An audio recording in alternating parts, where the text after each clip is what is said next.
آپ کچھ کہنا چاہتے ہیں؟ مقبوضہ کشمیر سے تو بھارت کی سیاسی اور معاشی مفادات وابستہ ہیں. دیکھیں اس وقت دنیا میں جتنی بھی سیاست چل رہی ہے نا وہ اکنامکس کی سیاست ہے.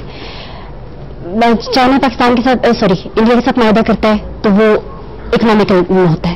ٹھیک ہے, انڈیا کا امریکہ کا جو انٹرسٹ ہے انڈیا سے وہ معیشت پہ بیس کرتا ہے.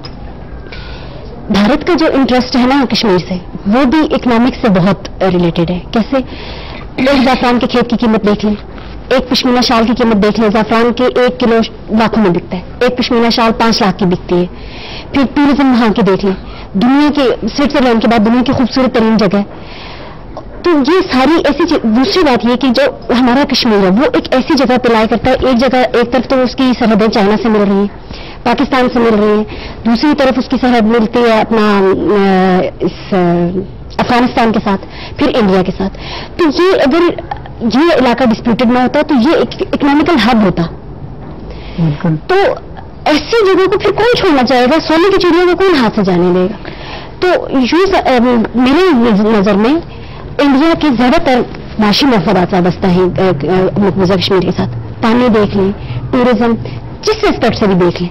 اوکے, ہمارے پاس کشمیر کو سونے کی چڑیا, یہ تو کافی پرانی بات ہے کہ کشمیر کو سونے کی چڑیا کہا جاتا ہے اور ہمارا کشمیر واقعی ہی سونے کی چڑیا ہے. لیکن یہاں پہ 2-3 پوائنٹس ہمارے پاس آ جاتے ہیں. ایک تو آ جاتے ہیں اکنامیکل بینیفٹس, اور دوسری بات انہوں نے کی کہ اقوام متحدہ ہمارے پاس جو آزاد کنٹریز ہیں جن کے پاس آزادی آلریڈی ہے وہاں پہ تو انسانی حقوق کا پرچار کر رہا ہے, لیکن مقبوضہ کشمیر میں انسانی حقوق کی پامالی ہو رہی ہے مسلسل. تو آپ لوگوں سے میں یہ بات پوچھنا چاہوں گی کہ ہمارے پاس ہر ایک اکانومیکل بینیفیشل ہر ایک کنٹری کا, چاہے وہ امریکہ ہو, چاہے وہ پاکستان ہو, چاہے وہ انڈیا ہو, سب کا جا کے کشمیر پہ, مقبوضہ کشمیر پہ ختم ہو رہا ہے. اقوام متحدہ وہاں پہ انسانی حقوق کی پامالی کے لیے کوئی ایکشن نہیں کر رہی.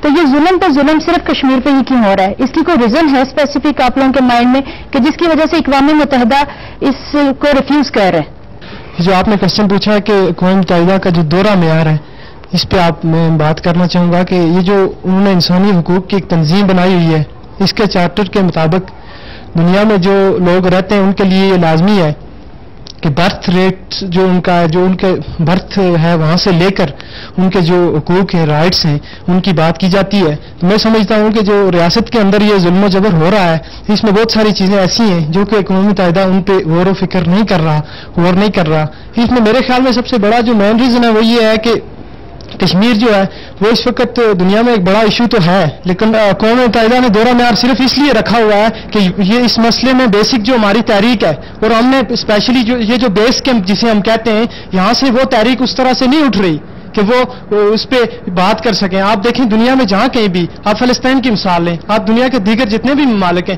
کہ بیسک وہاں سے تحریک جو ہے وہی لوگ اٹھاتے ہیں اور وہیں سے اٹھتی ہے. لیکن میں سمجھتا ہوں کہ پچھلے 5-10 سال سے یہ جو ہماری تحریک ہے اس کو دبانے کی کوشش کی جا رہی ہے, اور ایک سازش کے تحت اس کو دبانے کی کوشش کی جا رہی ہے کہ اقوام متحدہ بھی ہونا تو یہ چاہیے کہ یہ تحریک اتنی ابھرے اور اقوام متحدہ مجبور ہو کے یہاں پہ انسانی حقوق کی تنظیم آرگنائزیشن کو بھیجے, اور وہ یہاں آ کے تو پھر یہاں پہ یہاں کے جو گراؤنڈ سچویشن ہے, یہاں کے حالات کو نوٹ کریں اور دیکھیں کہ انہیں آزادی سے محروم رکھا گیا ہے, انہیں تعلیمی معاملات میں باہر رکھا گیا ہے, اور آخر کی کون سی وجوہات ہیں کہ دنیا ہمارا مسئلہ نہیں لے رہی, اس کو کوئی بڑا اس کا سلوشن نہیں نکال رہے. آپ نے کہا کہ ہماری تحریک جو ہے پچھلے 5-10 سالوں سے اس کو دبانے کی کوشش کی جا رہی ہے. پچھلے گزشتہ 63 برسوں سے کشمیری عوام قربانیاں دیتی آ رہی ہے اس تحریک کو زندہ رکھنے کے لیے, اس تحریک کو کیری آن کرنے کے لیے. ٹھیک ہے, تو آپ کے خیال میں اس تحریک کو کون ابھارے گا؟ اگر اس ٹائم اس کو دبانے کی کوشش کی جا رہی ہے تو کون سے ایسے لوگ ہیں جو اس تحریک کو ابھار سکتے ہیں, جو اس کو دنیا کے سامنے پیش کر سکتے ہیں؟ دیکھیں 2-3 طرح کے لوگ ہیں جو میرے خیال میں اس تحریک کو ابھار سکتے ہیں. سب سے پہلے جو ہم لوگ بیٹھے ہوئے ہیں, جو یوتھ ہے, جو اس پورے اس خطے کی یوتھ ہے, جو اسٹوڈنٹس ہیں, وہ اس تحریک کو ابھاریں. دوسرا میڈیا جو ہے اس وقت الیکٹرانک میڈیا, پرنٹ میڈیا اس کو ابھارے. اور پھر یہاں کی جو تحریک ہے, یہاں کی جو پولیٹیکل پارٹیز ہیں اور جو ہمارے ریپریزنٹر ہیں, انہیں چاہیے کہ وہ اس تحریک کو ابھاریں. اور میرے خیال میں ہم ایک طرف تو یہ کہتے ہیں کہ سب سے بڑا ہمارا مسئلہ ہے, سب سے بڑا ایشو ہے, لیکن مجھے یہ افسوس سے کہنا پڑتا ہے کہ جب ہمارے کچھ لوگ, جب ہم لوگ کی جو ہمارے ریپریزنٹر ہیں ان کو وہ اقتدار میں جاتے ہیں تو میرے خیال میں یہ چیز بھول جاتے ہیں کہ یہ ہمارا فرسٹ ایشو ہے, اور ہم اپنے حقوق کی خاطر جو جنگ ہم لڑ رہے ہیں, میرے خیال میں ہم اس طرح سے نہیں لڑ رہے. اور میں یہ سمجھتا ہوں کہ ہمارے اسٹوڈنٹس، ہمارے یوتھ اور ہمارا میڈیا بھی اس طرح سے اس میں کام نہیں کر رہا کہ جس طرح سے کام ہونا چاہیے. اور میں سمجھتا ہوں کہ اگر اس طرح کام کیا جائے،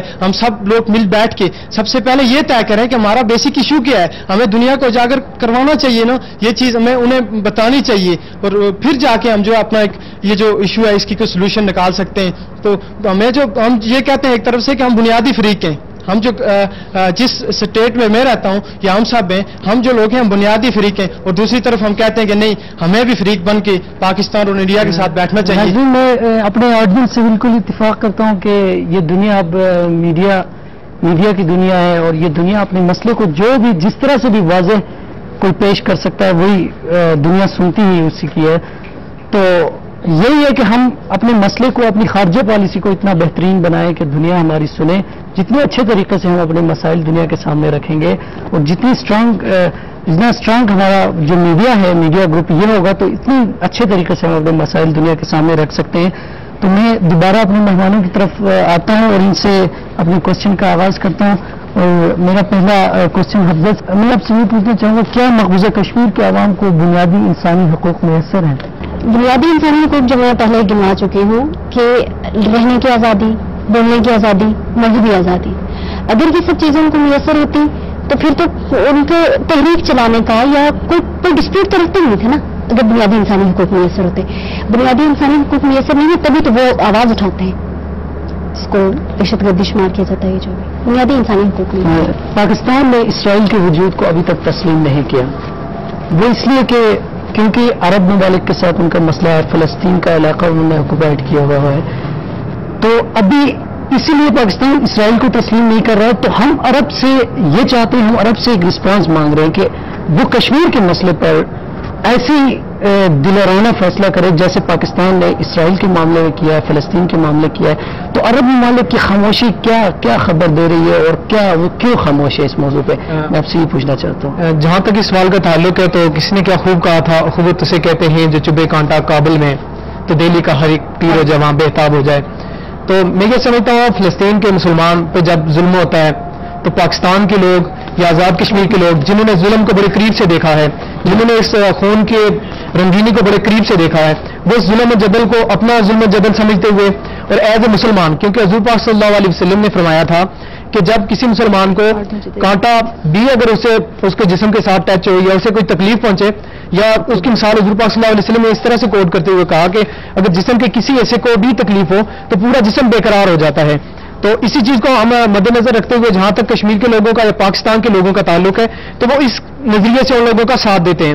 پھر آپ کے سوال کا جو دوسرا پارٹ ہے کہ ہم ان کے بدلے میں کیوں نہیں لے سکتے، اصل میں وجہ یہ ہے بھائی کہ اگر دیکھا جائے ہم جب کسی کے پاس جاتے ہیں تو اگر ٹھوس موقف لے کے جائیں تو میں نہیں سمجھتا ہوں کہ وہ ہمیں رسپانس نہیں دیں گے. ہم اپنے پہلے چیز طے کریں یار، ہماری جو خارجہ پالیسی ہے اس کی جو قبلہ اس کو ٹھیک کریں، اس کا قبلہ ٹھیک کر کے اب ہمیں OIC دوسرے ان چیزوں پہ جا کے دباؤ ڈالیں. بھائی آپ ہمارے مسئلے میں آ جائیں، آپ کے عرب کے انڈیا کے ساتھ اچھے تعلقات ہیں، آپ اس تعلقات کی بیس پر اس پہ دباؤ ڈالیں کہ یار آپ کشمیر کے اندر کتنے ہیومنس رائٹ کی وائلیشن کر رہے ہیں، آپ آئیں ٹیبل ٹاک کریں. آپ اس کو پورے اسلامی کنٹریز جو ہیں 57 کنٹری ہیں وہ سب مل کر اگر ایک پلیٹ فارم سے ایک جگہ سے ہم لوگ اگر پورے ایک چھتری اور ایک امبریلا اور ایک سائے کے نیچے آ کے اکٹھے ہو کر ایک ایجنڈے کے اوپر کام کریں، میں نہیں سمجھتا ہوں کہ اسرائیل کا مسئلہ